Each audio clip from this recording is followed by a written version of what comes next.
I'd like to invite Kieran Murphy to come up and introduce our next speaker.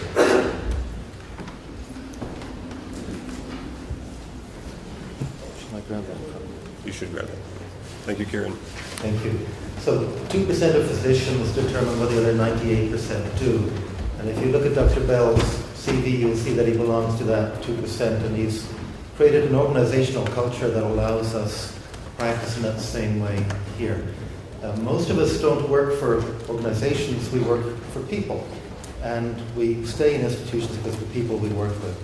And Bob gives many of us, David, myself, Dante, Mark, many people around this room, the opportunity to take risks, and he trusts us to do those things. And this year alone, that's allowed us to create CAMPRO, our molecular imaging consortium. It's allowed us to launch our international program, where we manage the Kuwait Cancer Hospital, and it's allowed us to do this today. So we're very grateful to you. Thank you. Thanks, Kieran.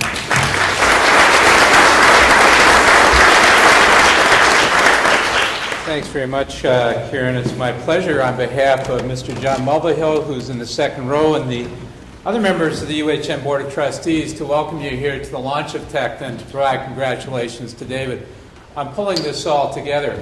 John mentioned that it's all about particles colliding. We think that a good research hospital should be like a particle collider, where we get discovery scientists, applied scientists, academic clinicians, really engaged and visionary philanthropists like Carlo and Teresa here. Please join me in thanking them for allowing us.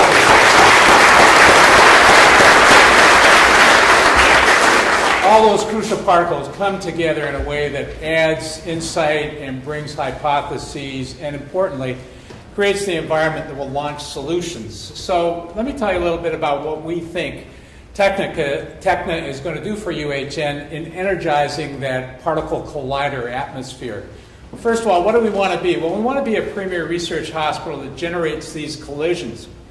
We are a place, and we want to continue to be a place like the Mass General that looks after the sickest patients. We have evidence that in Canada, we do look after the sickest patients.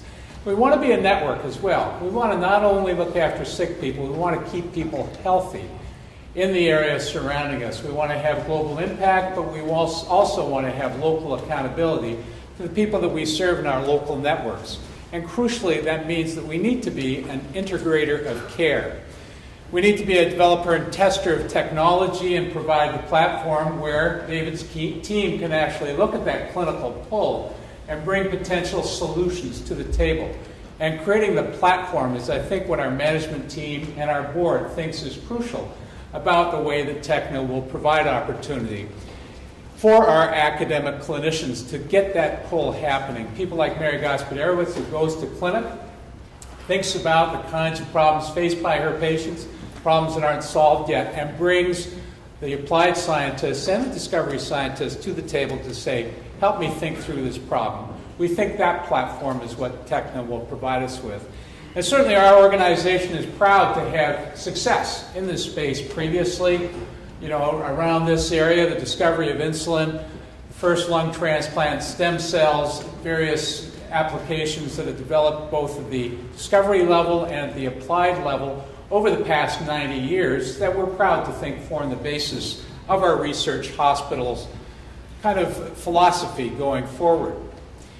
What we think in a research hospital is that every treatment should contribute to an understanding of disease or an understanding of a new treatment. We think this is a crucial element, that every treatment provided, every clinical encounter should be recorded in a way that allows us to formulate hypotheses and to understand whether previously formulated hypotheses are true. And of course, in our environment, where the academic environment with the University of Toronto, most of our care providers, whether they're physicians, nurses, radiation therapists, radiology technicians, at some level are academic clinicians who think about the problems and think about the potential solutions that patients need. The concept, going back to John's comment, of pull from the clinic is that discovery needs to be integrated with care. Either the potential for new discovery or the evaluation of discovery as we're caring for people is what should happen in this particle collider that is the research hospital. What do we know? The first step is to simply gain the knowledge of what's happening in our organization on a moment-to-moment basis. We're a big organization across 8 sites with 4 fundamental hospital units within us. By Canadian standards, we've got a lot of people and we've got a lot of revenues to work with. And crucially for Techna, this $1.7 billion in our operating revenues are available for technology and for innovation. And we need to think about our senior management team, our board, bringing that operating budget to apply to the innovation agenda. We have an awful lot of material that generates that clinical pull, over 1 million visits and 40,000 admissions. We know a lot, but how do we gain that information in a way that, again, stimulates and tests hypotheses? Right now, much of that information is unlearnable or difficult to learn. One of the first steps that we have to work through with Techna is developing the programs, using our operational resources and information management to actually help Techna teach us what UHN knows. What are we going to look like in the future? Well, increasingly all hospitals that look after sick people are becoming entirely dependent on technology that both treat and record information simultaneously, imaging, therapies, diagnostics, and crucially the element of data mining, generating hypotheses for pulling new ideas, new innovations by looking at the data that we already have that tells us, hints as to where new innovation will come. One of the crucial things is we're going to have lots of places for intervention. We recognize in the Dr. Murphy's neurointerventional area and our operating rooms and our radiation therapy suites, we have a variety of environments that apply intervention. Bringing innovation to bear on those interventions is one of the things that Techna will help us with. Critical support areas, both for people and we'll show you for organs, are going to be a crucial part of our future. And we think especially in that organ regeneration space, an opportunity for technological innovation exists. Crucially, integrators of care and information, every care episode needs to have information that's immediately searchable and integratable into those hypotheses being thought through. The collisions are important. We need to have spaces that Techna and other elements of our organization will provide as crucial. Liquid networks is a good term. Rendezvous where academic clinicians, chemists, engineers, social scientists, ITIM experts get together. The thing I love about this terrific space is that it doesn't inhibit people who don't like hospitals from coming to share their ideas about what we can apply across the street. This is a non-confrontational space. It's got a great reputation. David, I'm so delighted that you chose this cheap space as well to launch Techna. Great idea. Let's talk about information integrators. Let's talk about most responsible physicians, most responsible scientists, and most responsible information custodians. This will be the research hospital of the future, where we have gardens of scientists working with care providers who are actually integrating information, and the most responsibility here will likely be for the information custodians who allow observations to be made across these spaces. And we think that Techna is going to show us not only from a technological point of view, but importantly, from a social scientist point of view, how these interactions and collaborations will occur. I think the success of Techna is going to be driven by its soft skills as much as its ability to write new programs. So how do we look at this integrator of care idea in terms of our local accountability?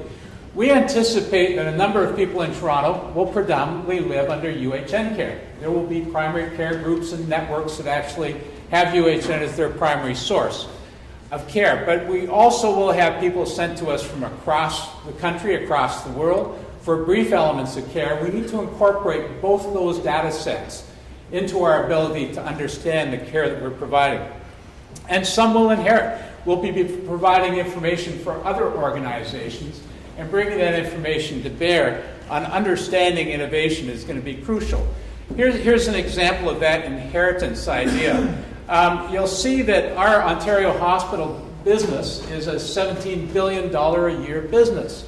And actually, 40% of that expenditure is undertaken to treat 0.3% of the population. This is data taken from one of our local health integration networks.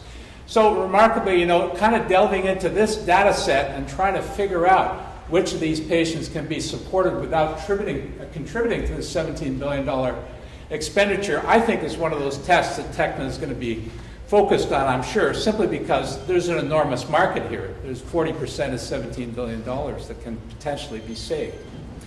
What information do we currently have? Well, we've got tons of information. We've got some discrete information stored digitally. We've got some archival information. We've got tons of text. We've got some synoptic information. We have very limited scientific personal health information at present. But as you know, this is just changing dramatically. We anticipate that we will have searchable biological data, searchable outcome data, and discrete clinical data gathered at the point of care within the next 2 years that will enable Techna's work. As a research hospital, it's crucial that we provide these platforms to what David can accomplish.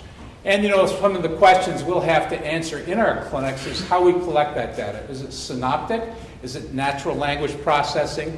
These are some of the questions that our research hospital will have to sort through with Techna. These are some of the challenges that we'll bring to Techna. How do we actually regenerate organs in our operating room to make them more adaptable for transplantation, to be able to transplant further organs, or to make them perhaps tolerant of immunologic compromise?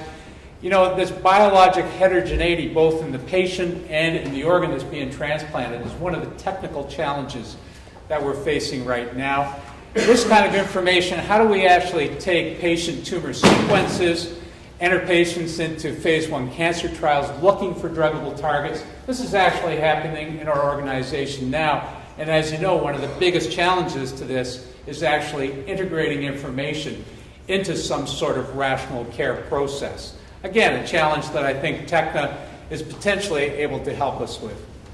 So we need to know everything. We need to know everything that goes on in the research hospital. That's the goal. Providing that platform for an organization like Techna, calling on varied sources of data to create better understanding of what our patient challenges are, what our responses to treatment are, and to create the most informed hypotheses that we can use in developing futures of treatment. We'll do this by creating our own systems, engaging industry, obviously, as we've already discussed today, creating industry we anticipate through Techna, and finally taking these 4 great institutions and using them as a platform that's going to help Techna address the problems that we're facing. David, congratulations on the start, and thank you for what you're going to contribute.